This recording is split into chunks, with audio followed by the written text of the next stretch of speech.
Mom believes in gender roles and treats my fiance like maid, but now mom needs my help, so I tell her. My mother's voice sliced through the kitchen like a knife through butter, sharp and unyielding. Lila, dear, you missed a spot on the counter again. I stood frozen, watching my fiance's shoulders slump as she scrubbed an already spotless surface, her eyes screaming a silent plea for escape. This was our life now, a suffocating dance of outdated expectations. My mother, Evelyn, wore her 1950s ideals like a crown, decreeing that women belonged in the kitchen while men like me were to sit back and be served. Lila, with her master's degree in engineering and a spirit brighter than the sun, was reduced to a maid in my mother's eyes. Every visit to mom's house was a battle, and I was stuck in the middle, torn between the woman I loved and the woman who raised me. It wasn't always like this. Growing up, I adored mom's strength. She raised me alone after dad left, working 2 jobs to keep us afloat. But her resilience came with a rigid worldview men provide, women serve. I never questioned it as a kid, it was just how things were. Then I met Lila, whose laughter could light up a room and whose ambition matched my own.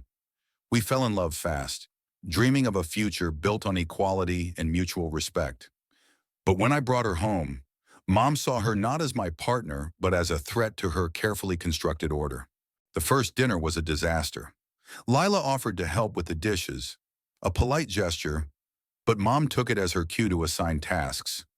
"Oh, Lila, you're so good at this," she'd say, handing her a sponge or a broom, her smile dripping with condescension. Lila, ever gracious, complied, but I saw the spark in her eyes dim. I tried to intervene, but Mom would wave me off. "James, let the women handle it. You go watch the game."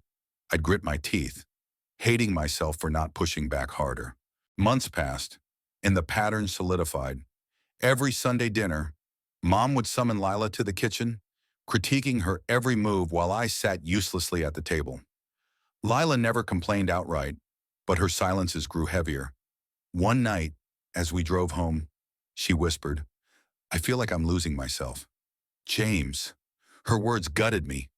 I promised things would change, but I didn't know how to make Mom see Lila as her equal. The breaking point came at Mom's annual Christmas party. The house was packed, the air thick with the scent of roasted turkey and pine. Lila, as usual, was roped into serving, her arms laden with trays while Mom beamed at her guests. I overheard Mom tell Mrs. Carter, "Lila's such a good helper. She'll make a fine wife." The word helper stung like a slap. Lila wasn't my helper. She was my partner, my equal in every way. I pulled Lila aside, her face flushed with exhaustion. "We're leaving," I said. She nodded, tears brimming, and we walked out without a word to Mom. For weeks, we avoided Mom's calls. Lila deserved better, and I was done letting her be demeaned. But then, one frigid January morning, Mom's neighbor called. "James, your mom's in trouble. She broke her hip. She's in the hospital." My stomach dropped. Mom, the unyielding force of my childhood, was suddenly vulnerable. Lila, despite everything, urged me to go. "She's still your mom," she said, her voice soft but firm. At the hospital, Mom looked smaller than I'd ever seen her, her face etched with pain and fear. "James," she whispered, clutching my hand, "I can't manage alone. I need you." Her words hit hard. She needed me, needed us. But the weight of her past actions hung between us like a fog. I wanted to help, but I couldn't ignore the hurt she'd caused Lila. Over the next few days, I visited daily, helping with paperwork and coordinating her care. Lila came too, bringing meals and organizing Mom's apartment for her return. Mom watched Lila with a mix of surprise and suspicion, as if she couldn't fathom why Lila would help after everything. One evening, as Lila adjusted Mom's pillows, Mom muttered, "You don't have to do this, you know." Lila smiled faintly. "I know, but I care about James, and he cares about you." That night, I couldn't hold back anymore. Sitting by Mom's bedside, I let it all out. Mom, I love you, but you've got to stop treating Lila like a servant. She's not here to serve me or you. She's my partner. She's brilliant, strong, and deserves respect. You raised me to stand up for what's right, but you're blind to how wrong this is. Mom's eyes widened, then filled with tears. For the first time, she didn't argue. She just listened. The weeks that followed were a slow unraveling. Mom's recovery forced her to rely on us, and Lila's kindness, her willingness to help, despite the past, started to chip away at Mom's defenses. One afternoon, as Lila helped her with physical therapy, Mom said, "You're good at this. Not just the helping, the thinking, too."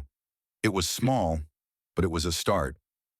I saw Mom begin to see Lila, really see her, not as a role, but as a person. Mom's recovery wasn't just physical. She started asking Lila about her work, her dreams. One night, over takeout, Mom said, "I was wrong. Lila, I thought I knew how things should be, but I didn't see you. I'm sorry." Lila reached across the table, squeezing Mom's hand. "We all learn," she said. I felt a weight lift, not just for Lila, but for me. Mom wasn't perfect, but she was trying, and that was enough for now. The experience changed us all.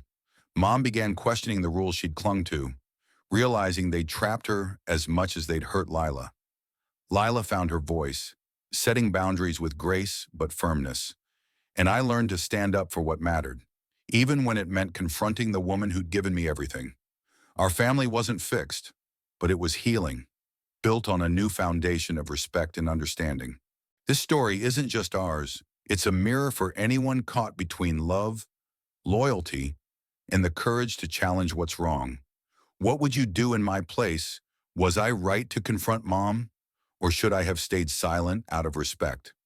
Share your thoughts. What's right, what's wrong, and where do we draw the line? And